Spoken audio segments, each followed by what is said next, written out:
Marami kasi sila, ano dapat ang gawin natin? Di, patayin natin yung mga senador ngayon para mabakante. Is he calling for a revolution? Ganun. Pagka nakita ang line-up ng alyansa, kung ano-ano na sinasabi.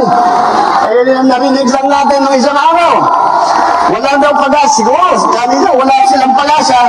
Kaya papatay na lang sila ng 15 na senador. Talaga, sabagay. Ang mahirap naman yung ibang tao. Ang iniisip lang nila, isa-isang solusyon sa lahat ng problema ay pumatay pa ng Pilipino.